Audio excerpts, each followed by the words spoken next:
क्या आपने कभी गौर किया है कि आज की दुनिया इतनी बेचैन क्यों है? क्यों अचानक हर देश एक दूसरे के खून का प्यासा हो चुका है? राजनीतिज्ञ इसे जियोपॉलिटिक्स कहते हैं, वैज्ञानिक इसे संसाधनों की होड़ कहते हैं। लेकिन अगर मैं आपसे कहूं कि यह सब कुछ पहले ही लिखा जा चुका है। काशी के मणिकर्णिका घाट पर जलती हुई चिताओं के बीच एक पुरानी कहावत कही जाती है, जब इंसान अपनी मर्यादा लांघ देगा तब काल स्वयं उसे शुद्ध करने आएगा। आज यूक्रेन से लेकर ताइवान तक जो चिंगारी सुलग रही है वो महज दो देशों की जंग नहीं है। ये उस Amha reset, the great reset की शुरुआत है, जिसका जिक्र आज से 5000 साल पहले महामुनि व्यास ने किया था। पुराणों का प्रमाण, द स्क्रिप्चुरल एविडेंस। विष्णु पुराण के चतुर्थ अंश के 24वें अध्याय में एक डरावनी भविष्यवाणी की गई है। वहां लिखा है, स्वल्प सत्वा प्रलयम यास्यन्ति, यानी जैसे जैसे कलयुग अपनी चरम सीमा की ओर बढ़ेगा, लोगों के मन की शक्ति क्षीण हो जाएगी। लोग सत्य को त्याग देंगे और केवल सत्ता और धन के लिए आपस में लड़ेंगे। विश्व युद्ध 3 का कारण कोई सीमा विवाद नहीं होगा, इसका असली कारण होगा अधर्म का बोझ। जब धरती इस बोझ को सहने में असमर्थ हो जाएगी, तब वो अरुद्र का रूप धारण करेगी। आज हम जिस न्यूक्लियर बम की बात करते हैं, क्या वो प्राचीन भारत के ब्रह्मास्त्र से अलग है?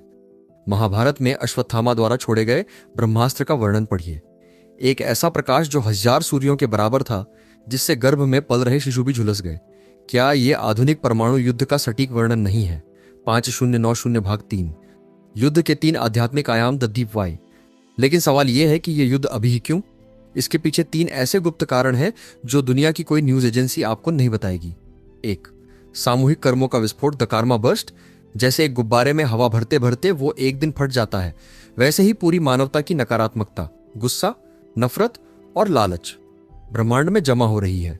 प्राचीन ग्रंथ कहते हैं कि जब समाज का सामूहिक कर्म बहुत ज्यादा दूषित हो जाता है, तब उसे साफ करने के लिए युद्ध एक प्राकृतिक प्रक्रिया, नेचुरल प्रोसेस बन जाता है। विश्व युद्ध 3 इसी कचरे को साफ करने का एक तरीका होगा। 2, कालचक्र की आवृत्ति, द टाइम साइकिल। समय सीधा नहीं चलता, वो गोल घूमता है। त्रेता में रावण, द्वापर में कौरव और कलयुग में आज कोई एक रावण नहीं है। आज हर इंसान के भीतर एक छोटा रावण बैठा है। जब बुराई विकेंद्रीकृत, डिसेंट्रलाइज्ड हो जाती है, तो विनाश भी वैश्विक, ग्लोबल होता है। 3, प्रकृति की इलेक्ट्रोमैग्नेटिक सफाई। ब्रह्म मुहूर्त में जो ऊर्जा बहती है वो सृजन की होती है, लेकिन युद्ध के समय जो ऊर्जा पैदा होती है वो तमस, डिस्ट्रक्शन की होती है। वैज्ञानिक अब मान रहे हैं कि सौर मंडल में कुछ ऐसी हलचलें हो रही हैं जो इंसानी दिमाग को आक्रामक बना रही हैं। हमारे शास्त्रों ने इसे ग्रहों का खेल कहा है। शनि और मंगल की युति जब जब विनाशकारी होती है, तब तब धरती का रक्त बहता है।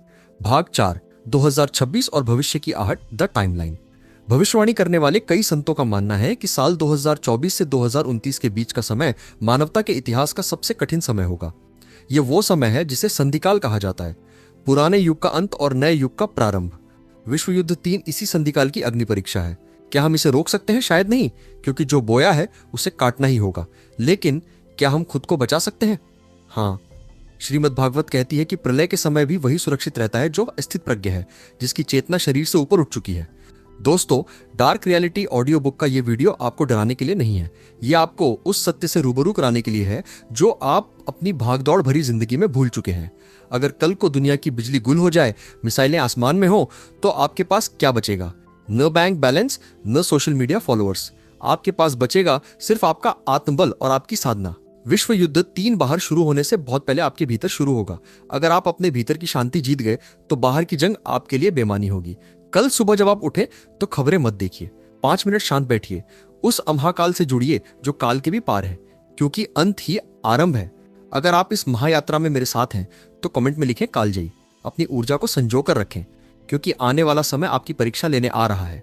छो शांति, छो नमः शिवाय।